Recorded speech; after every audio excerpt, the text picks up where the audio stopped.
My parents shipped me off every summer for 9 years so my sick brother could have Disneyland, then showed up at my coffee shop decades later demanding I give up my life to nurse my dad. When I was 8 years old, my brother Caleb turned 6 and got diagnosed with leukemia.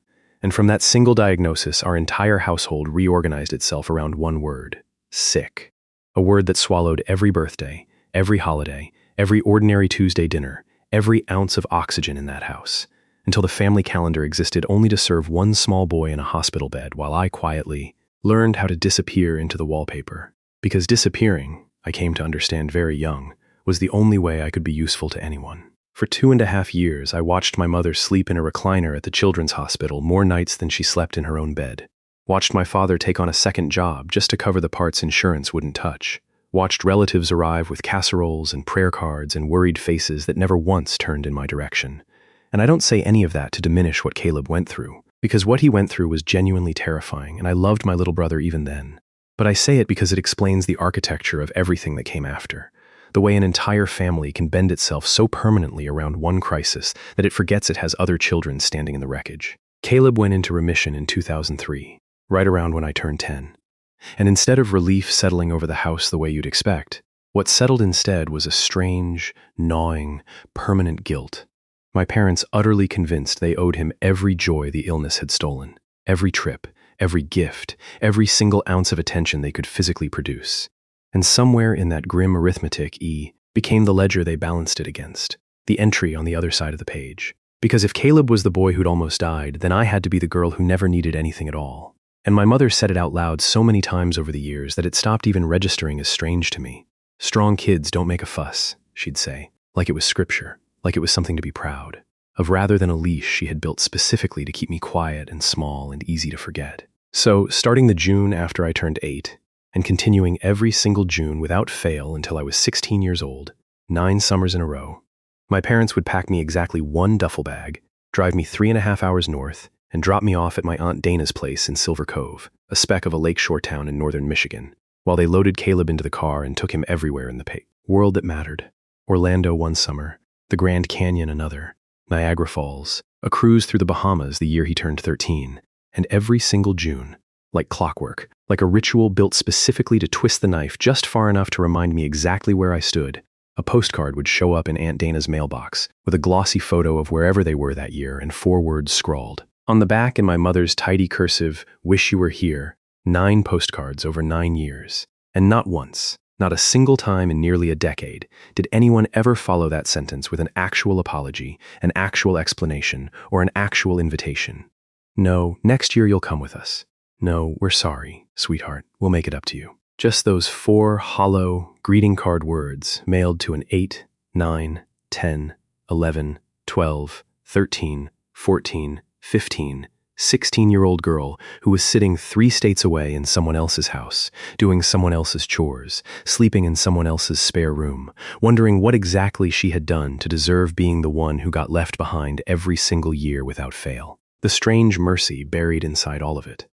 The one thing that kept me from completely hollowing out during those summers was Aunt Dana herself, my mother's younger sister, a widow in her 40s who ran a little bakery counter out of a converted garage behind her house, and who, without ever once making a speech about it, without ever framing it as some grand act of compensation, simply treated me like a whole and interesting person worth knowing.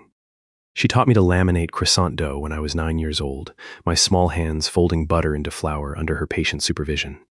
She taught me to read a room full of impatient Saturday morning customers by the time I was 11, how to spot the ones who wanted small talk and the ones who just wanted their coffee and to be left alone. By 13, she let me have real opinions about the paint color for the front counter, about which pastries should stay on the menu and which should quietly disappear, about music, about boys, about anything at all. And for 2 entire months every year, I got to feel, briefly, like somebody's actual daughter instead of somebody's leftover spare part. I was 12 years old the summer I picked up the kitchen extension by accident, meaning only to call a friend, and instead heard Aunt Dana on the line with my mother, pleading with her, genuinely pleading, to let me stay through the coming school year, to let me enroll in the local middle school in Silver Cove, to let me have one single, uninterrupted year of feeling wanted somewhere. I heard my mother's voice go flat and final in that particular way it always did, right before a door closed for good, and she said no.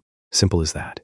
And when Aunt Dana pushed back, asking why, actually asking why not, my mother said something about what people would think, about how it would look to the neighbors and the church ladies and my father's side of the family if her daughter was living 3.5 hours away with her aunt instead of at home with her own parents.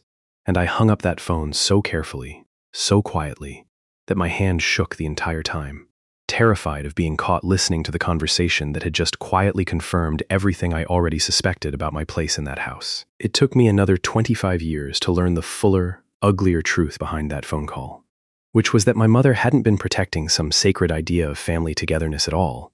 She'd been protecting her own reputation, guarding a version of our household that looked intact and admirable from the outside, no matter how hollowed out and unequal it actually was on the inside. By the time I turned 14, I had stopped waiting for anything to change on its own and started quietly planning my own exit instead. The way you plan something you already know you'll have to do completely alone, without permission, without support, without anyone even noticing until it was already finished. Over the next 4 years, I banked every single dollar I could scrape together from anywhere. I babysat for half the young families on our street. I waitressed off the books at a diner 2 towns over that never bothered checking ages too carefully. I sold my old bike, my clarinet from the middle school band program, a collection of vintage postcards I'd bought at a flea market with my own babysitting money in a moment of dark irony I didn't fully appreciate until years later, and anything else in my room that wasn't nailed to the floor.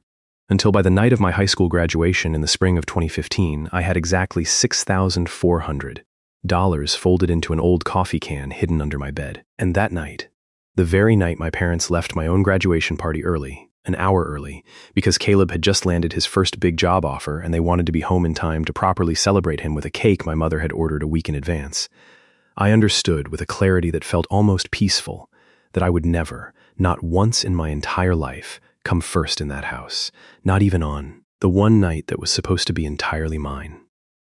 So I didn't wait for morning.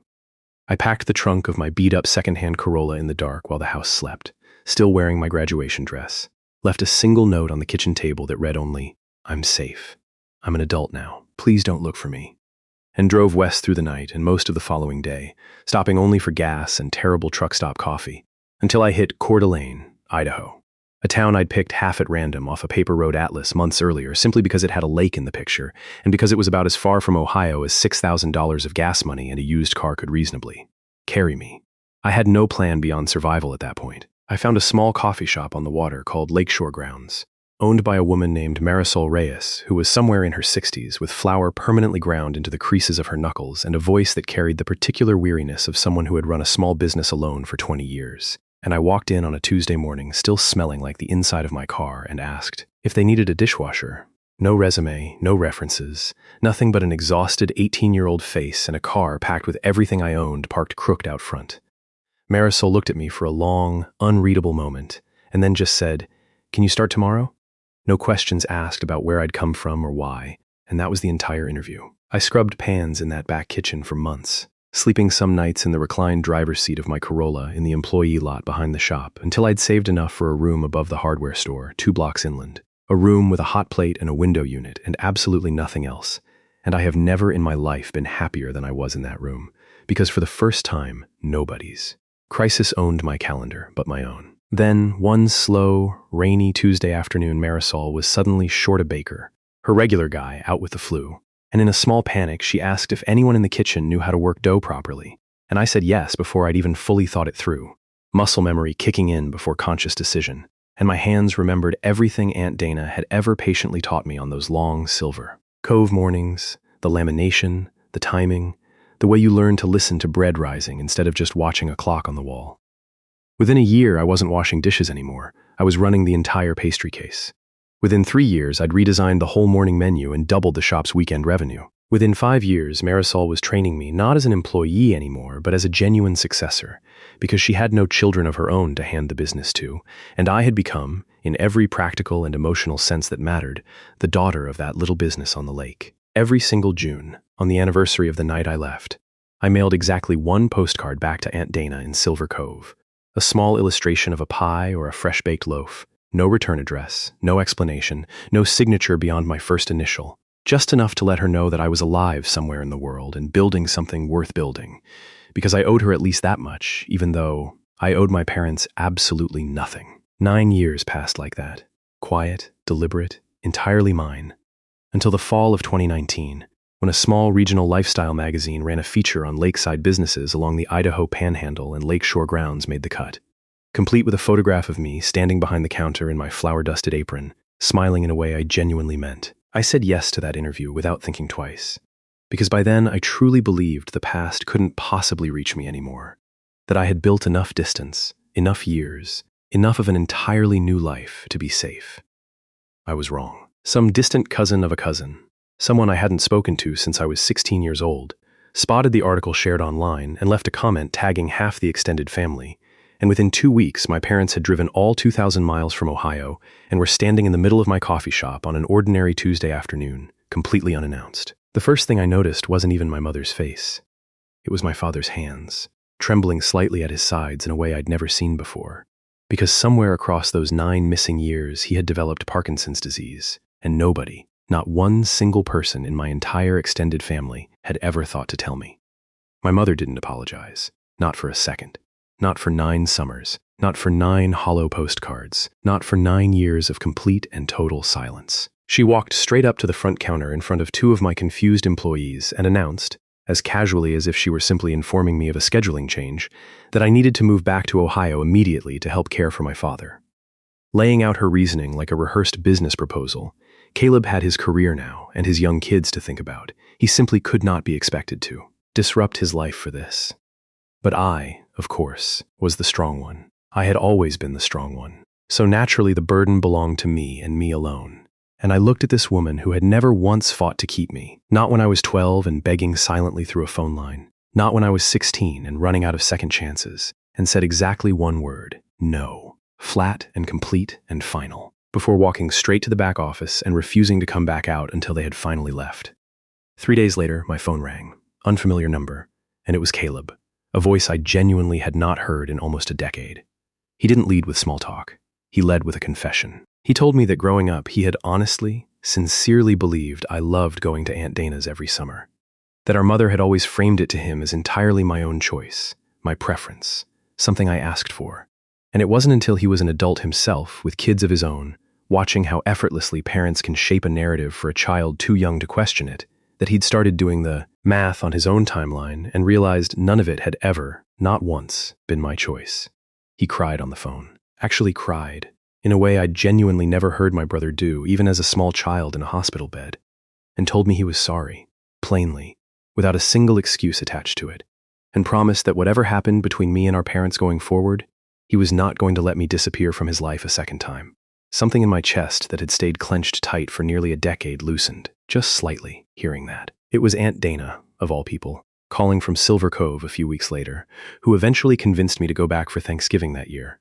Not because she thought for 1 second that I owed my parents anything at all, but because she genuinely believed I owed myself one final, undeniable, fully witnessed conversation. One where I said absolutely everything out loud in a room full of relatives. So there could never again exist a version of this story where I was somehow the ungrateful daughter who abandoned her family. I withdrew almost every cent I had saved toward buying lakeshore grounds outright from Marisol. $38,700 scraped together across 9 years of 18-hour days. And I used every dollar of it to hire a full professional in-home care team for my father back in Ohio. Registered nurses, a physical therapist twice a week, someone to properly manage his increasingly complicated medication schedule. Because if my mother was going to weaponize his illness to guilt me into a life of unpaid servitude, I was going to make absolutely certain he was properly and professionally cared for, regardless of whatever I ultimately chose to do with the rest of my own life. Thanksgiving dinner that year unfolded like the kind of scene you only think happens in movies. My mother stood up in front of aunts and uncles and cousins I hadn't seen in a decade and announced, again, in front of everyone, that I would be coming home to take care of my father, presenting it to the extended family as settled, agreed-upon fact before I had consented to a single word of it. And I stood up too.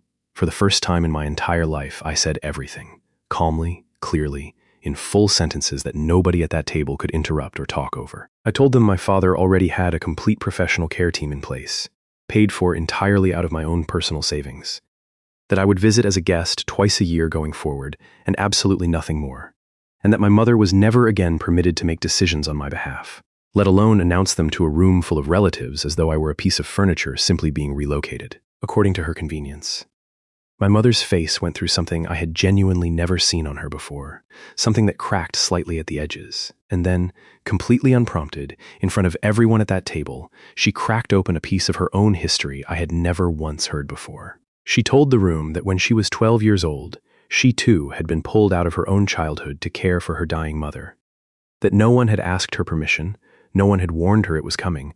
It had simply happened to her the way weather happens to a person, sudden and total and unchosen. And I sat there, stunned, watching in real time as I finally understood that my mother had spent my entire childhood unconsciously recreating the exact wound that had been carved into her own, handing it down to me like some grim family heirloom that nobody actually wanted, but everybody somehow kept passing along anyway. Later that same night, after most of the relatives had gone home and the house had gone quiet, my father found me alone in the kitchen washing, serving dishes, and pressed a folded, photocopied piece of paper into my hand, an invoice dated sometime in 2016, and he told me, in a voice thinned by illness but steady with clear intention, that he had hired a private investigator the year after I left, that the man had worked the case for 14 straight months without success, and that my mother had eventually ordered him to call it off before the investigator ever got close to finding me.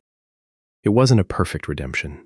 It didn't undo 9 summers or 9 hollow postcards or 9 years of complete silence, but it told me something I badly needed to know at that point in my life, that at least one of my parents had actually tried to find me, that at least one version of my absence had genuinely cost somebody something. When I got back to Idaho a few days later, Marisol met me at the shop with an offer I hadn't expected at all. She'd heard the whole story secondhand from my assistant manager while I was gone, and without a single word of pity attached to it, she simply cut her asking price for the business down from what I'd originally saved toward, all the way to $25,000, telling me plainly that she'd rather see the shop go to someone who'd actually fought this hard for a life worth having than sit on, a number that made the sale needlessly harder than it had to be. Within a month, the papers were signed, and Lakeshore Grounds was finally, entirely, legally mine. These days, I talk to my father every single week. Short calls, nothing dramatic, just checking in on how he's feeling and what the physical therapist said. I haven't spoken to my mother since that Thanksgiving, and I am in absolutely no hurry to change that. Caleb kept his promise. He drove all the way out to Idaho that following spring with his young daughter in the back seat, sat at my kitchen counter with a cup of coffee going cold in front of him, and pulled out all 9 of those old postcards, ones he'd apparently kept quietly in a shoebox all these years without me ever once knowing, and read each one out loud to me slowly, one at a time, and after the very last one he simply said he was sorry, plainly, without a single excuse trailing behind it.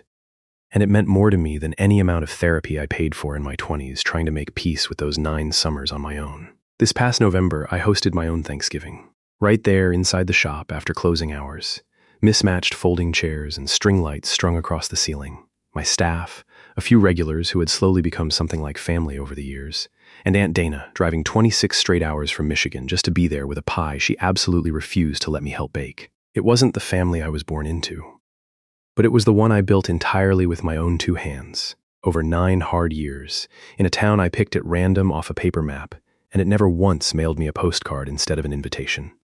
Honestly, that's more than enough for me.